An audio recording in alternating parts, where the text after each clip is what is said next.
think I might have finally hit rock bottom.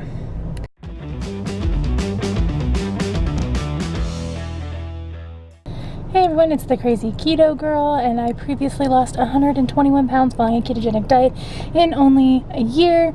And today's video, as you can tell by the title, is called Back to Square One, which doesn't mean anything good, obviously. So I've actually been putting off making this video. For the last month, I've been in the hospital with my son. He just turned 9 months old, and he's been in the hospital with Kawasaki disease. And so I haven't been doing a lot of filming in general for this channel because I was there, and so I didn't really have anything to say because I was with him, and I was really at liberty of whatever food the hospital had and the food that people brought me.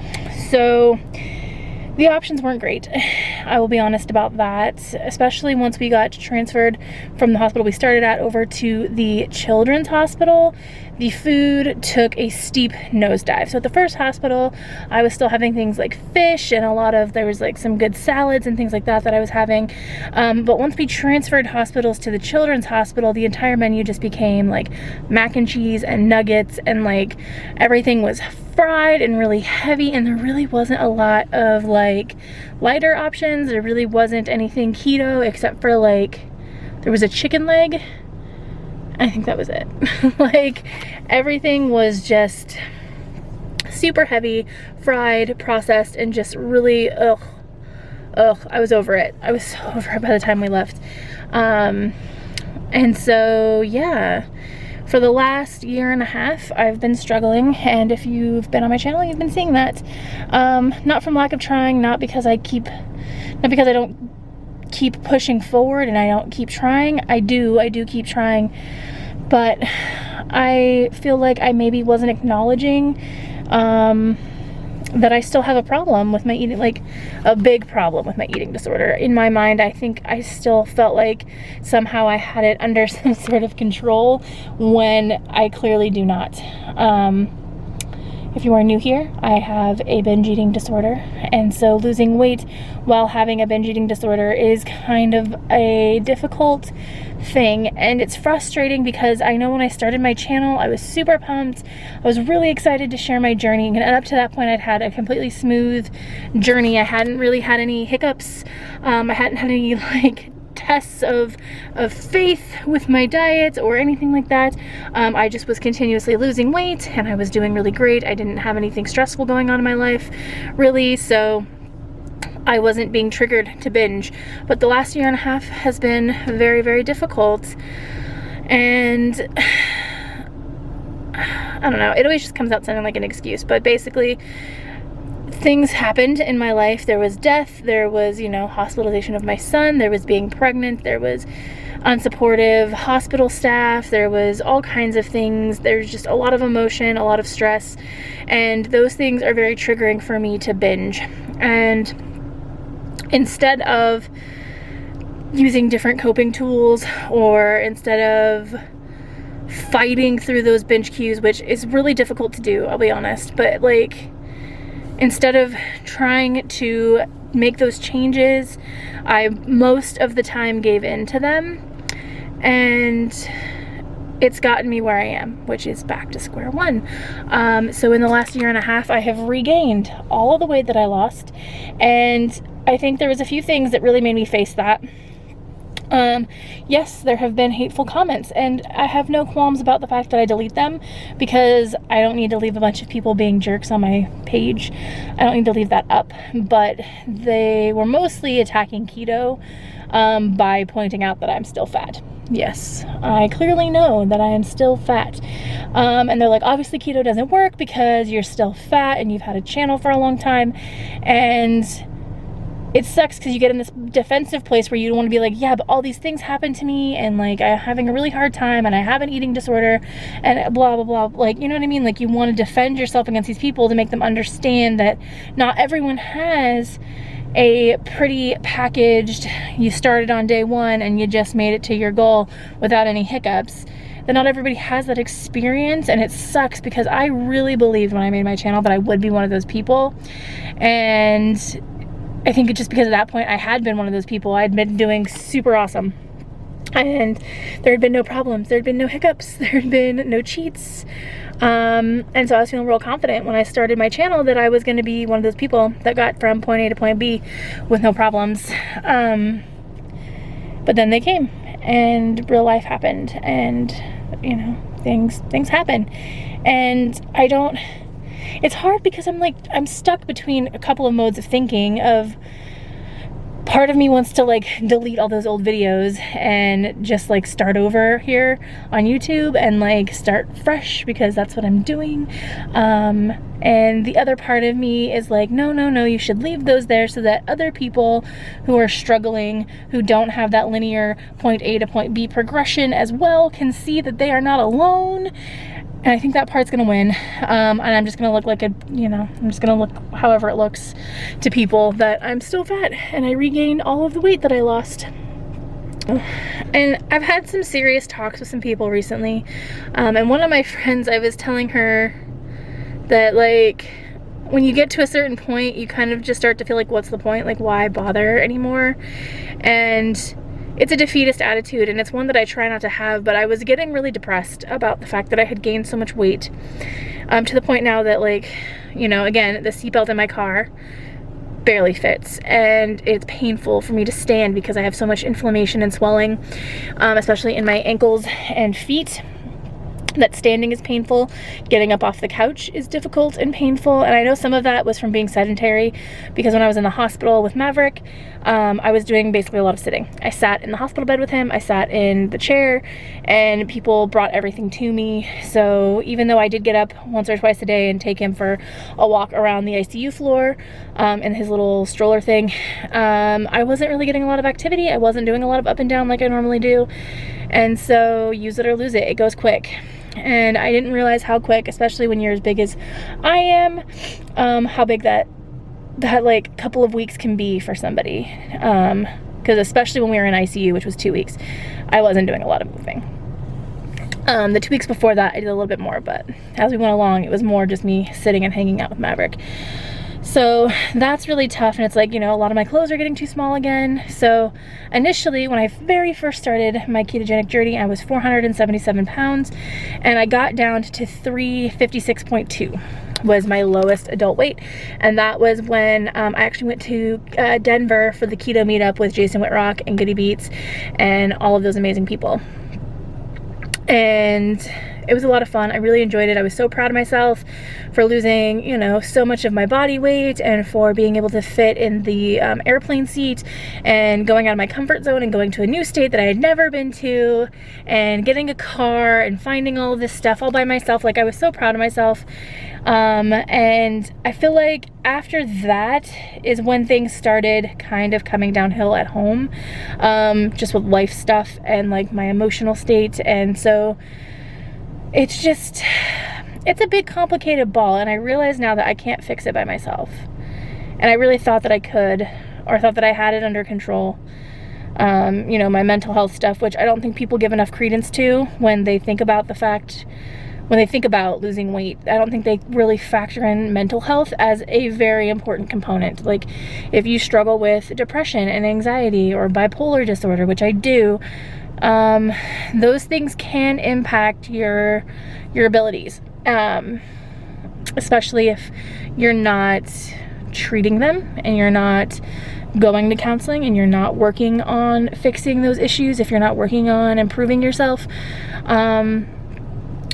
That can definitely be a hindrance. And so I know that I need to do those things. And so getting into counseling is something that I've been really strongly considering.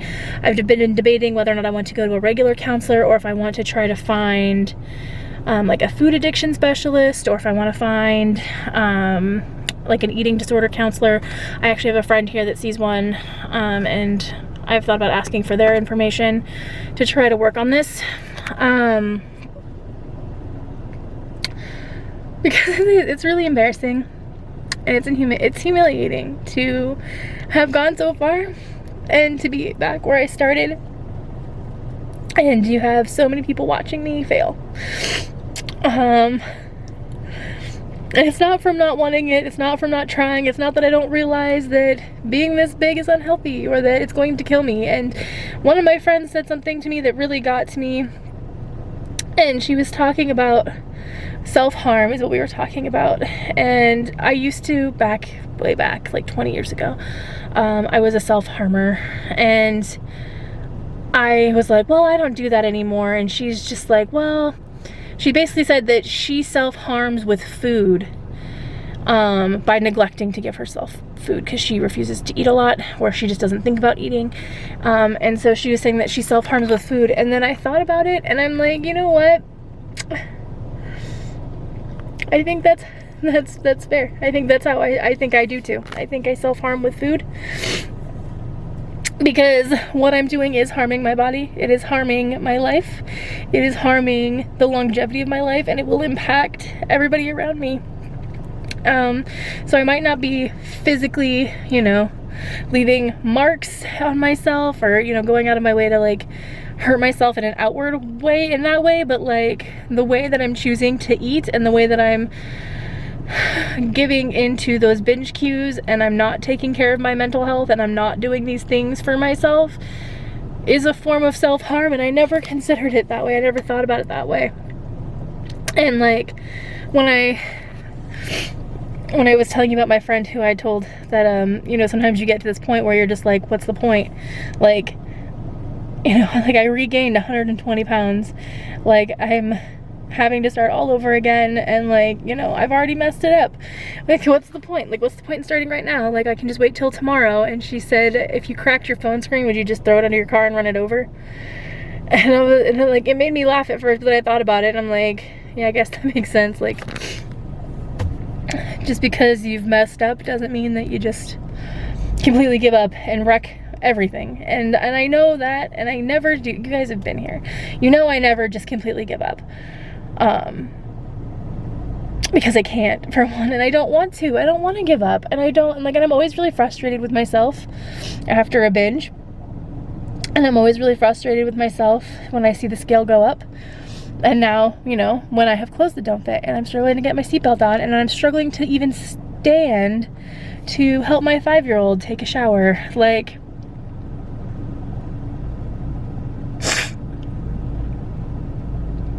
that's not what I want for myself, and it's not what I want for my kids, and it's not what I want for anybody that's in my life. I don't want people to have to remember me this way, and I don't want to die early, and I don't want to be a burden on other people because I can't do things. And I need help. And I know when I started, I like, in my head, I thought YouTube was gonna be this great like accountability machine or something, like that I was just gonna like feel held accountable because I had people watching, and it does in some ways, and in other ways you don't. But sorry. But yeah, it's just been a struggle, and I'm doing my best, and I'm realizing that my best is not what it needs to be. Sometimes your best is not actually good enough. And so I'm back at square one.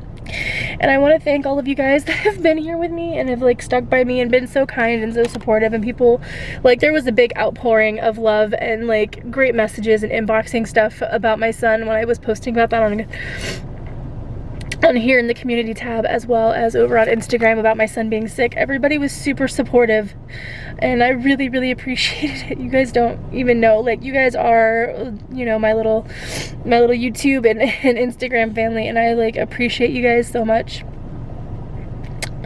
You guys really do help me get through some tough stuff, and your support is huge to me. And so this is me, you know, this is a Halloween 2019, acknowledging that yes, I am still fat. No, it's not keto's fault, it's my fault. And I am going to do something about it, and it's not going to just be about changing my eating, which is what I am going to do. I am going to get back into my keto habits, but it's also going to be so much more than that. It's going to be pursuing mental health assistance and behavioral assistance in retraining some of these behaviors I have with binging and those triggers, and working on that kind of stuff, and getting where I need to go, because I have to get there. Like, I have to get there. Not only do I just want to get there, but I have to get there. I need to get there, and I can't keep putting it off, you know? I can't just pretend like if I wait long enough the problem will fix itself, because not making a decision is making a decision. Like, things are happening whether I'm making decisions actively or not. So I need to be back in the driver's seat on this situation, and I need to take control of all the aspects that need control, and not just focusing on the food, because this problem is so much bigger than that. And if any of you can relate to that, if any of you know what this is like, if you have mental health stuff or eating disorders, or you just have struggled with weight loss, please feel free to, you know, you can comment if you want to. If you would rather stay anonymous, I totally get it, but just know that you're not alone, and that I'm here, and that I appreciate all of you guys not giving up too, that you guys are still out there plugging away at your own journeys, and I appreciate you guys being here supporting mine, and I hope that you guys will stick around and see me do great things, because that is the plan. So, new content starting up again, hopefully. I'm hoping my son stays out of the hospital, because we came home before and then he went back in like a week later. So I'm hoping he stays out of the hospital, but if he goes back in, then I need to figure out a plan on how I'm going to eat for my goals. So, and not just eat whatever and, you know, worry about the repercussions later, because the last month I gained over 20 pounds. So, not delightful. So, thank you guys for watching this whole video. If you're still here, seriously, thank you. I appreciate you. You guys are amazing, and I feel so blessed to have you guys in my corner. And I will continue to delete people's comments that are mean and negative. Like, I don't mind constructive criticism. I don't mind people not loving my videos. I don't mind people not loving me. But just saying, hey, you're really fat. Hey, you're really disgusting. Like, not helpful, not constructive, and they will be deleted. So there you go. So yeah, we have, what, 30 days in November and 31 days in December. So 61 days left in this year, and I feel like I want to try to finish strong. I blew most of this year, and a lot of last year, or all of last year pretty much. So let's finish it strong, you guys. And if you are in a similar place and you want to recommit to your goals and finishing this year strong despite Thanksgiving and Halloween and Christmas, please comment down below. Let me know that you are in with me and that you're gonna finish strong. And I think that on Instagram, if you're following me there, I'm at Crazyketogirl there as well. I want to start using the hashtag finish 2019 strong. So use the hashtag so I can find you guys and I can join in your journeys. And if you have your own channels and all that kind of stuff, like, definitely comment down below. Let me know, because I love watching your guys' videos and supporting you guys back. So I think that is it. I think I might have finally hit rock bottom. So here we go. I'll see you guys in the next video.